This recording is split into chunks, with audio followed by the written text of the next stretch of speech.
The scent hit Krell's nostrils like a hammer to the skull, sharp and metallic, cutting through the humid air of the frontier world they called Epsilon Reach. Blood, fresh blood, and something else, something burning, acrid, wrong. He crouched low, his massive frame folding with practiced ease behind a cluster of violet ferns that grew taller than most species stood. His scales, a deep crimson that faded to black along his spine, caught the double sunset filtering through the canopy. Beautiful, really. Deadly. Absolutely. Krell had been tracking a thornback, one of the local herbivores that made excellent eating if you could get past their armored hides and nasty temperament. 3 days in the wilderness, living off his instincts, proving to himself that he was still the apex predator his ancestors had been. That soft colony living had not made him weak, but now the thornback's trail had gone cold, and this new smell, this wrong smell, pulled at something in his gut. He moved forward, silent despite his size. 270 pounds of muscle, claw, and predatory grace. The Vaxarian people had not climbed to the top of their food chain by being loud and stupid. Well, most of them had not. The wreckage appeared through the trees like a wounded animal, and in a way that is exactly what it was. A human shuttle, split open like an overripe fruit, its hull twisted and blackened. The nose had plowed a trench through the soft earth, taking out a dozen trees before coming to rest against a moss-covered boulder the size of a small building. Krell's lips pulled back, exposing rows of serrated teeth. Humans. Of course it was humans. They flew their tin cans through space like they owned the galaxy, zipping between worlds with that annoying confidence that came from being too stupid to understand real danger. He should leave, right now. Human problems were not Vaxarian problems, and getting involved with their kind only led to complications. Paperwork, questions, the kind of attention that made hunting trips impossible for cycles afterward. His feet did not move. The emergency beacon was silent, either damaged or deliberately shut off. That was bad. That meant no rescue signal, no cavalry coming over the hill with their fancy weapons and self-righteous attitudes. That meant whoever had been on this shuttle was on their own. Krell's enhanced hearing picked up something then, a sound so small, so fragile it almost got lost in the ambient noise of the forest. A whimper, high-pitched, young. Oh no. No, no, no. He moved to the wreckage, his claws finding purchase on the twisted metal. The cargo bay had been ripped open, supplies scattered everywhere, medical kits, ration packs, clothing, personal items that told stories of lives interrupted. There, a stuffed animal of some kind, torn and muddy. There, a datapad with a cracked screen still displaying a family photo. And there, wedged between two collapsed seats covered in dust and blood, a human child. Krell froze. The youngling could not have been more than 4 cycles old, maybe 5, tiny, even by human standards, dark hair matted with blood, skin so pale it looked like it had never seen proper sun. One arm was bent at an angle that made Krell's stomach twist, and there were cuts, scrapes, bruises painting a map of trauma across exposed skin. Big eyes, brown like wet earth, stared up at him, terrified, barely conscious, alone. Where were the adults? Krell scanned the cockpit, or what remained of it. There, 2 bodies, still strapped in, very clearly dead. The impact had not been kind. Parents, probably. The ship's manifest screen flickered nearby, partially readable. Torres Family Transport, destination New Seattle Colony. They had not made it. The child whimpered again, and Krell felt something crack inside his chest, something he did not have a name for. His instinct screamed at him. Leave. Go. Not your problem. Your species does not do this. Vaxarians are solitary hunters. We do not raise our young in family units. We do not form attachments. We survive alone. We thrive alone. We die alone. But this was not a Vaxarian youngling. This was something small, broken, dying slowly in the wreckage of its destroyed world. Krell's clawed hand reached forward, surprising himself with its gentleness. The child flinched when Krell's claw touched her shoulder, a full-body tremor that spoke of pain and terror in equal measure. He pulled back, hissing softly through his teeth, frustrated with himself, with his situation, with the entire cursed universe that had decided to dump this problem in his lap. Weak. That was what his people called the other species. Soft-skinned, short-lived, fragile things that built their civilizations on cooperation because they could not survive alone. Humans especially. They talked about feelings, about family, about love like it was something real instead of a chemical reaction designed to perpetuate their genes. Vaxarians did not need such things. A female laid her eggs, a male fertilized them, and 3 months later fully formed younglings hatched with all the instincts they needed to survive. No coddling, no weakness, no attachment. And yet, Krell opened his field kit, the one he carried for himself in case of emergency. Antiseptic gel, bone knit patches, pain suppressors. He had no idea if any of this would work on human physiology, but doing nothing was not an option his body seemed willing to accept, no matter what his brain screamed. "This will hurt," he growled, his voice a deep rumble that made the child's eyes go even wider. He cleaned the worst of the cuts first, working with a delicacy that would have made his hunting pack howl with laughter. Krell the mighty, Krell the undefeated, playing nursemaid to a human whelp. The shame of it burned in his chest, but his hand stayed steady. The child, to her credit, barely made a sound. Just small gasps when the antiseptic hit open wounds, tears tracking clean lines through the dirt on her face. Tough, for something so small. Tougher than he expected. "And Maya," she whispered suddenly, her voice hoarse. "My name is Maya." Krell's hands paused. Names. Humans always wanted to exchange names to make things personal, to create connection where none should exist. "Krell," he said finally, because ignoring her felt wrong in a way he could not articulate. "Are you going to eat me?" The question caught him so off guard he actually laughed, a barking sound that echoed off the twisted metal. "No, small thing. I am not going to eat you. Your kind tastes terrible, or so I am told." Was that humor? Was he attempting humor with a human child? What was happening to him? Maya's lips twitched, almost a smile. "Mommy said aliens were scary, but you are helping me." "Mommy," past tense that the child did not yet understand. Krell's gaze drifted back to the cockpit, to the bodies cooling in their seats. How did you tell a youngling that her world had ended? You did not. Not his job, not his responsibility. He secured the bone knit patch around her broken arm, watching the smart material conform to the injury. It would hold. Probably, maybe. He administered a low dose of pain suppressant, hoping he had calculated the dosage correctly for her body mass. Then he heard it, the distant cry of a Ravager pack, those six-legged scavengers that could strip a carcass to bones in minutes. They would have smelled the blood, the fuel, the death. They would be coming. And worse, much worse, he caught another scent on the wind. Vaxarian, his own kind, drawn by the crash, by the possibility of salvage, by the opportunity for sport. His people did not show mercy to the weak. It was not in their nature. Krell looked at Maya, at this tiny, broken thing that had somehow become his problem in the span of minutes. The crash site was a beacon, a target. Staying here meant death for her, slow if the scavengers found her first, fast if his people did. He should leave, walk away, let nature take its course.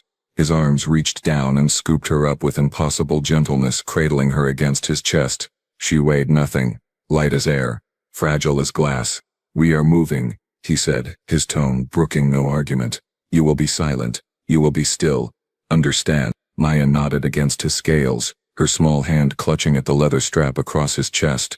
Krell moved into the forest, away from the wreckage, away from the approaching danger. He knew a cave system, 2 kilometers north, defensible, hidden, safe. Why was he doing this? What instinct, what broken piece of his psyche had decided this was a good idea? He did not have an answer. He just kept moving.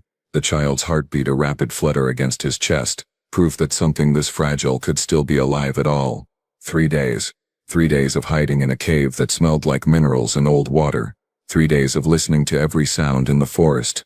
3 days of questioning every decision that had led to this moment. Krell sat at the cave entrance, his eyes scanning the tree line for threats that never seemed to stop coming.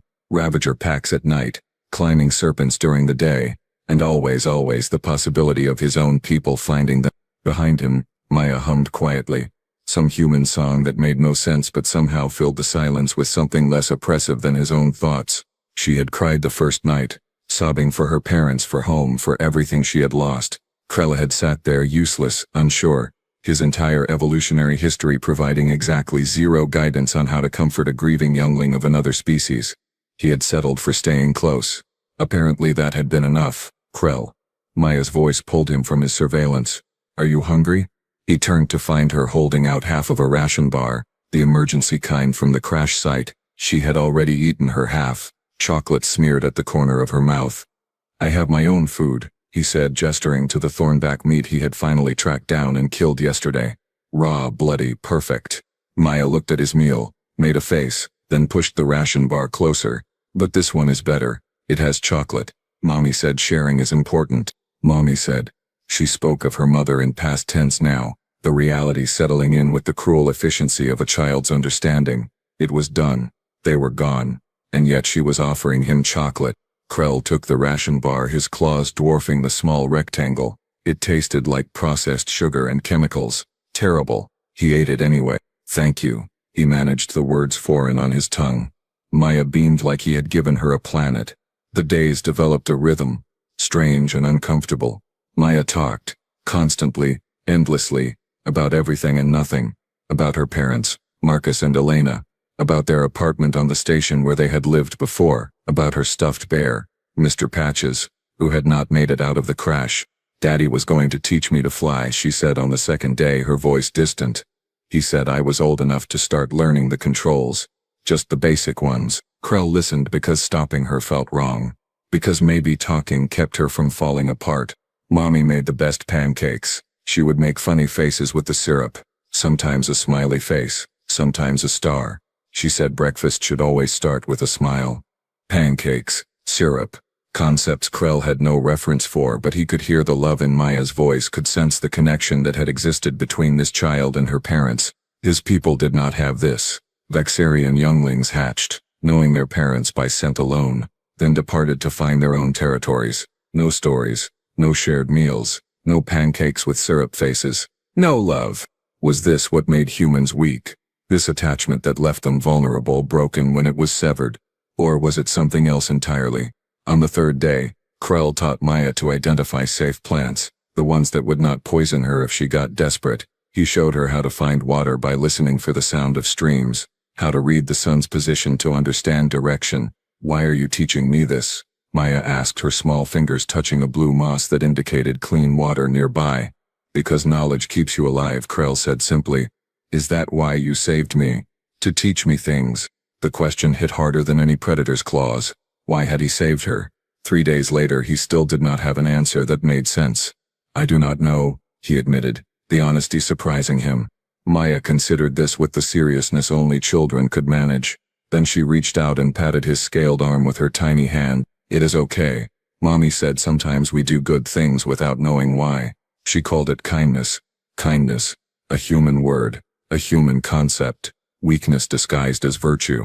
But as Maya settled against his side, trusting him completely despite his claws, despite his teeth, despite everything his species represented, Krell felt that crack in his chest widen. She should fear him. Any rational creature would. He was a predator, designed by evolution to hunt, to kill, to survive alone. Instead, she shared her chocolate. She told him stories. She patted his arm like he was something safe. What kind of species raised younglings to trust like this? To give affection so freely? To believe in kindness even when the universe had taken everything? And why did it make his chest ache in a way no wound ever had? Krell. Maya's voice was sleepy now, heavy with exhaustion. Yes, small thing. Will someone come find us? He wanted to lie, to promise rescue, to give her hope. I do not know, he said instead. But until they do, I will keep you safe. Maya smiled against his scales. I know. You are my friend. Friend. Another human word. Another concept his people did not have. But as the third night fell and Maya's breathing evened into sleep, Krell found himself accepting the title, friend. Maybe humans were not weak after all. Maybe they were something far more dangerous. Something worth protecting. The fourth morning arrived with a smell that turned Krell's blood to ice. Pack scent. Vaxarian. Close. He was on his feet before conscious thought caught up. Every muscle coiled tight. Every sense screaming danger. Maya stirred behind him, rubbing sleep from her eyes, and he held up one clawed hand for silence. She froze. 3 days together had taught her that when Krell went still like this, when his scales darkened to that deep threatening crimson, something bad was coming. They emerged from the tree line like shadows given form. 5 of them. His hunting pack. The ones he had left behind to prove he could still survive alone, still hunt without the support of others. And at the front, scales gleaming like polished obsidian, stood Drax, Of course. Of course. It was Drax. Well, well, well, Drax's voice carried across the clearing, smooth and mocking. The mighty Krell, reduced to hiding in caves like prey.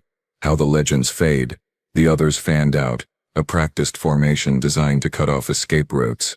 Krell recognized them all. Vex, the youngest, eager and stupid. She-Ra, cold and calculating. Rax and Mord, twins who fought like a single organism with twice the claws. His pack, his people, his threat. Drax. Krell kept his voice level, calm. This territory is claimed. Move on. Claimed? Drax laughed, a sound like rocks grinding together. By what right? You abandoned the pack to prove your strength, Krell. You do not get to claim territory without completing your hunt. Movement behind him. Maya peeking around his leg, her small hand gripping his leather strap. 5 pairs of predatory eyes locked onto her immediately. The air changed. The casual mockery evaporated, replaced by something sharp and hungry. A human, Vex breathed, taking a step forward. A youngling. Krell, you sly hunter, you found a prize worth taking. She is not a prize. Krell's growl vibrated through the ground. Drax's eyes narrowed, his head tilting in that particular way Vaxarians did when confused. Then what is she? Food? You have always been squeamish about eating sentient species, but desperate times and all that. She is under my protection. Silence.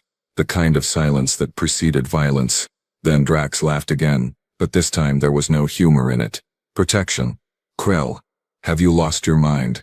Since when do we protect other species? Since when do we protect humans of all the worthless, weak, pathetic creatures in the galaxy? Since I decided, Krell said simply. She-Ra circled to the left, her movements liquid and dangerous. The human government is offering substantial rewards for information on their missing colonists. A living youngling would be worth a fortune. Credits. Technology. Territory rights. She is not for sale. Then she is leverage. Drax moved closer, and Krell matched him step for step, keeping himself between the pack and Maya. Human Marines will pay anything to get their young back. We could negotiate terms that benefit the entire pack. No. Drax's scales flushed darker, anger replacing mockery. What has happened to you, Krell? 3 days ago you were one of us. Now you stand here defending a human whelp like she is your own hatchling. Have you been infected with some human disease? Has their weakness corrupted you? Corrupted? Krell felt his own anger rising now, hot and righteous. I saved a dying youngling. I prevented a cruel death. That is not corruption.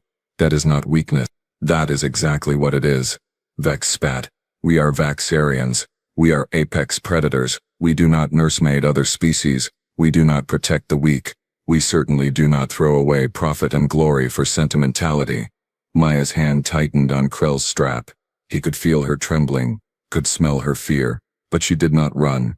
She did not cry. She stayed close to him, trusting him to keep his promise. Friend, I will say this once. Krell's voice dropped to something deadly, something that made even Drax pause. The youngling stays with me. You will leave. Now. Rax and Mord exchanged glances, their twin minds clearly calculating odds. She-Ra stopped circling, her posture uncertain. But Drax did what he always did. He pushed. You would fight your own pack? Your own people? For a human? He gestured at Maya with disgust. Look at it, Krell. Weak. Fragile. It will die in a cycle, maybe 2 if you are lucky. Its entire species will be dust in a cosmic blink. And you would betray everything you are for that. Yes. The word hung in the air, like a blade. Drax's lips peeled back, exposing every serrated tooth. Then you are no longer pack. You are no longer Vaxarian. You are nothing. If being Vaxarian means abandoning younglings to die alone, then I am happy to be nothing. You are weak, Vex hissed. You are corrupted. She-Ra added. You are a disgrace, the twins said in unison. Krell absorbed each insult like blows, each word designed to shame him, to make him question his choice. Behind him, Maya whispered, Krell, I am scared.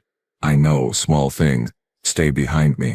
Drax's claws extended, each one as long as Maya's arm, each one designed to rend and tear. Last chance, Krell. Give us the human. Rejoin the pack. We will forget this moment of weakness. Krell's own claws extended in response, the metallic sound sharp and final. Come and take her. The clearing erupted. Drax launched forward, a blur of scales and fury. Krell met him head-on, their bodies colliding with a sound like thunder. Claws raked across scales, teeth snapped at throats, two apex predators fighting with everything evolution had given them. Vex circled, looking for an opening to grab Maya. Krella's tail whipped out, catching the younger Vaxarian across the chest, sending him sprawling. Shira came from the left, Rax and Mord from the right. 4 against 1. Bad odds. Terrible odds. Krell fought anyway. He fought like his ancestors, like every predator in his bloodline, but he fought for something they never had. He fought for someone else. Blood sprayed.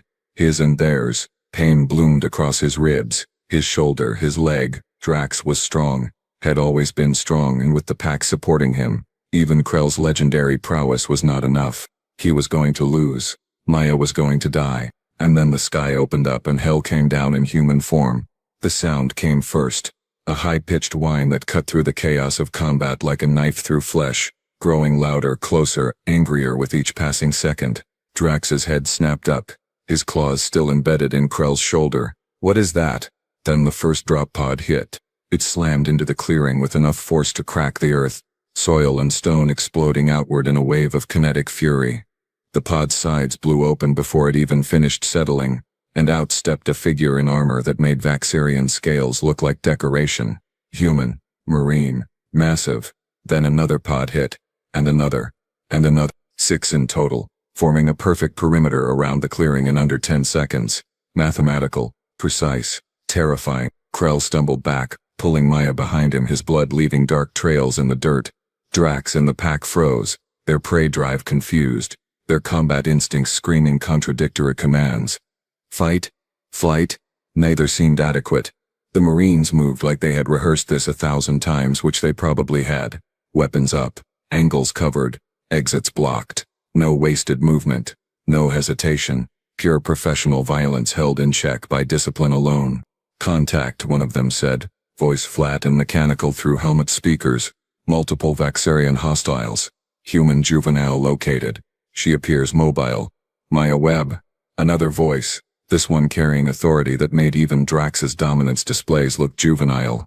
A figure stepped forward, taller than the others, armor decorated with rank insignia that meant nothing to Krell but everything to the Marines, who snapped to tighter attention. Commander, his brain supplied. Pack leader. Daddy? Maya's voice was small, disbelieving, broken by hope that hurt to hear. One of the Marines moved differently then, faster, less controlled. He dropped to one knee, and his helmet retracted with a hiss of hydraulics. The face underneath was human, older than Krell expected, with hair going gray at the temples and eyes that held the particular kind of exhaustion that came from days without sleep. But those eyes found Maya and filled with something Krell had seen in her face 100 times over the past 3 days. Love, relief, desperation. Maya, the man Marcus Webb father breathed. Oh, thank God, Maya. She ran, tiny legs pumping, injured arm forgotten, crossing the space between them in heartbeats. Marcus caught her, pulled her against his armored chest, and Krell watched a grown warrior shake with sobs he could not control. I thought we lost you, Marcus whispered into her hair. I thought we lost you too. Elena, the mother, gone. Krell felt the weight of that word like a physical thing. Commander Torres, another Marine reported. Weapons still trained on the Vaxarian pack. Multiple hostiles remain active. One appears injured. Orders. The Commander Torres moved forward. His helmet was already retracted, revealing a face carved from stone and bad decisions, scarred along one jaw, eyes like frozen earth. He looked at Drax, at Vex, at each member of the hunting pack with the kind of attention a predator gives prey before the killing strike. Stand down, he said quietly. Or do not. Your choice. It was not a threat. It was a promise. Drax, fool that he was, bristled. You dare threaten us? We are Vaxarian hunters. We do not fear soft-skinned humans who hide behind armor and guns. Torres smiled. It was not a nice smile. Noted. Jenkins, scan the area. How long have these hostiles been here? Heat signatures suggest arrival approximately 4 minutes ago, sir. Evidence of recent combat. Blood analysis indicates 1 friendly, 4 hostile. Friendly, Shira hissed. Which one? Torres's eyes found Krell still bleeding, still standing between where the pack had been and where Maya now was. The commander's expression shifted, not softening exactly, but calculating. Martinez, Torres called. How long have we been tracking Maya's beacon? 4 days. 6 hours, Commander. Since the crash site. Distance covered, 237 light-years, sir. 3 jump points. Every ship we could commandeer or requisition. Torres looked back at Drax. We crossed 237 light-years in 4 days. We burned through enough fuel to power a small colony for a year. We pulled ships from active patrol defense stations and civilian routes. Do you know why? Drax said nothing. Because she is ours. Torres's voice dropped to something cold and absolute. Because every human child is ours. Because we will burn the galaxy to ash before we leave one of our own behind. He took a step forward, and despite themselves, despite their pride, despite every instinct that screamed they were apex predators, the Vaxarian pack took a step back. Now, Torres continued, my scans tell me one of you has been protecting her. Feeding her, keeping her alive. That one gets to walk away. The rest of you. His smile grew sharper. Well, attempted kidnapping of a minor is a capital offense in 14 systems. We happen to be in one of them. Drax's scales flushed pale, the Vaxarian equivalent of blood draining from a face. The injured one, Marcus called out, still holding Maya. She says his name is Krell, says he saved her, kept her safe. Torres's eyes found Krell again. That true? Krell, exhausted, bleeding, confused by the sudden shift in power dynamics, simply nodded. And these others? They wanted to take her, sell her, use her as leverage. The temperature in the clearing dropped 10 degrees. Is that so? Torres said softly, then louder to his Marines. Detain them, all of them except the injured one. Contact Vexarian authorities. Tell them we found 5 of their citizens attempting to traffic a human child. Let them decide what to do with them. The Marines moved as one, a coordinated machine of armor and purpose. The hunting pack, the apex predators, the fearsome Vaxarians who had never known defeat, were surrounded, disarmed, and restrained in under 30 seconds. Drax thrashed, screaming about sovereignty and rights and insults. Nobody cared. Vex went quiet, realizing too late that some prey fought back.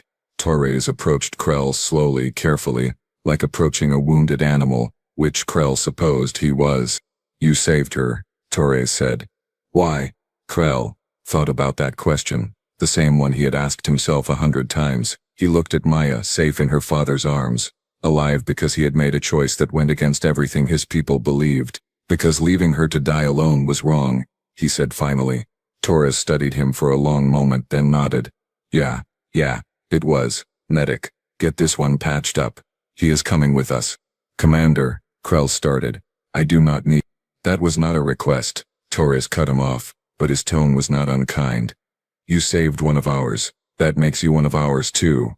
At least until we figure out what to do with you. Besides, he glanced at Maya, who was peeking over her father's shoulder at Krell with worried eyes. Pretty sure she would riot if we left you behind. Krell comes, Maya said firmly. He is my friend. Friend. That word again. Marcus looked at his daughter, then at Krell, something complicated passing across his features. Gratitude. Suspicion. Confusion. But mostly gratitude. Then Krell comes, Marcus agreed. And just like that, Krell's entire world shifted on its axis.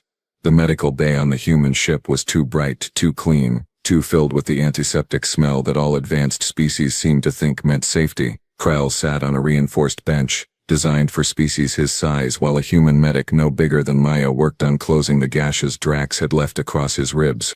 Hold still, she said, not unkindly. The biogel needs another minute to set. Krell held still. He was good at that now. 3 days with Maya had taught him patience he never knew he possessed. The door hissed open. Marcus Webb entered, no longer in full armor, just the underlayer that made him look smaller, more human, more vulnerable, but his eyes, those eyes held something dangerous, something paternal and violent in equal measure. He dismissed the medic with a nod. She left, understanding that some conversations needed privacy. For a long moment Marcus just stared. Krell stared back, understanding that this was evaluation, judgment, the weighing of scales that would determine what came next. My daughter, Marcus said finally, his voice rough, was in a crash that killed my wife. She was alone, injured, surrounded by a forest full of things that would have eaten her without a second thought. She was 4 years old. Krell said nothing. What was there to say? And you, Marcus continued, taking a step closer, a Vaxarian hunter, a species known for being solitary predators who view other races as beneath them. You found her. You could have left her. Should have left her. By everything I know about your people. Yes, Krell agreed simply. Why did you not? The question again. Always the question. Krell looked down at his claws, still stained with blood, his and Drax's mixed together, because she was alone, because she was dying, because walking away felt like becoming something I did not want to be. Marcus absorbed this, his jaw working. She told me everything. How you cleaned her wounds, how you carried her to safety, how you taught her to find water, to identify safe plants, how you shared your food even though her human rations were terrible. Despite himself, Krell's lips twitched. They were terrible. She told me you stood between her and your own pack, that you fought 5 of your own people to protect her. I lost, Krell said, looking at his wounds. You held them off until we arrived. That is not losing. That is winning by any measure that matters. The door opened again. This time Torres entered, followed by Maya. She had been cleaned up, her arm properly set in a medical cast covered in colorful drawings that other Marines had apparently added. Dinosaurs, spaceships, a crude drawing of what might have been Krell himself. She saw him and her face lit up like a star going nova. Krell! She ran to him, wrapping her small arms around his leg in a hug that should not have meant anything but somehow meant everything. Krell's massive hand settled on her head, gentle, protective. Hello, small thing. You are looking better. The doctor said my arm will be fixed in 2 weeks. She gave me ice cream. Do you know what ice cream is? It is amazing. Marcus watched this interaction, and something in his expression cracked. The suspicion, the protective anger. It did not disappear, but it made room for something else. Understanding. Torres cleared his throat. We have contacted the Vaxarian government. They are not pleased about the attempted trafficking, but they have agreed to take custody of your former pack members. They also, he paused, choosing his words carefully, expressed confusion about your actions, said it was unprecedented, said you would likely be outcast for this. Krell nodded slowly. He had expected as much. Vaxarians did not forgive deviation from the code. He had chosen an outsider over his pack. He had protected weakness instead of exploiting it. He was no longer one of them. Strangely, it did not hurt as much as he thought it would. We owe you a debt, Torres continued. You saved one of our own when you had every reason not to. Command has authorized me to offer you safe passage to any Vaxarian world, or, he paused, asylum if you need it, work permits. Citizenship eventually if you want it. Citizenship, Krell tested the word. In human space. You protected a human child, Marcus said quietly, his hand on Maya's shoulder. That makes you family in the ways that matter. My people, we take care of family, pack, connection. Krell looked at Maya, at her bright eyes and easy smile, at the trust she gave so freely. He thought about 3 days in a cave, about shared chocolate and stories about pancakes, about a small hand patting his arm and calling him friend. He thought about Drax's words, about corruption and weakness and disgrace. He thought about Marcus Webb, who had crossed 237 light-years because his daughter needed him. He thought about Torres, who had commandeered ships and burned enough fuel to power a colony because every human child was worth saving. He thought about the Marines who had dropped from orbit with precision and fury because one of their own was in danger. Weak? These humans? No. They were terrifying. Not because of their weapons or their ships or their armor, but because they cared. Violently. Absolutely, without reservation or doubt. They would burn galaxies for their young. They would fight impossible odds. They would extend hands to alien predators who saved their children. They were strong in ways Vaxarians had never understood. I would like, Krell said slowly, to accept your offer. I have no pack to return to. No place among my people. Then you have a place among ours, Torres said firmly. Maya squealed with delight, hugging his leg tighter. You are staying. Krell is staying, Daddy. Marcus smiled, tired and sad and grateful all at once. Yeah, baby. He is staying. Later, as the ship prepared for departure, Krell stood at an observation window watching Epsilon Reach shrink below them. The forest where he had hunted alone. The cave where he had learned what connection meant. The clearing where everything had changed. Maya stood beside him, her small hand in his large claw. Krell? She said softly. Yes, small thing. Thank you for being my friend. Mommy would have liked you. Krell's throat tightened. An unfamiliar sensation. I would have liked to meet her. They stood in comfortable silence. Predator and prey, alien and human, friend and friend as the ship jumped to faster than light and the stars stretched into lines of light. Krell had saved a human cub and learned that mercy was not weakness, that protection was not corruption, that sometimes the strongest thing a predator could do was choose not to hunt. And as Maya leaned against his side trusting and safe, Krell understood something his people never would. Humans guarded their own with a ferocity that made apex predators look tame. And now, impossibly, miraculously, he was one of their own too. The galaxy would never look the same again.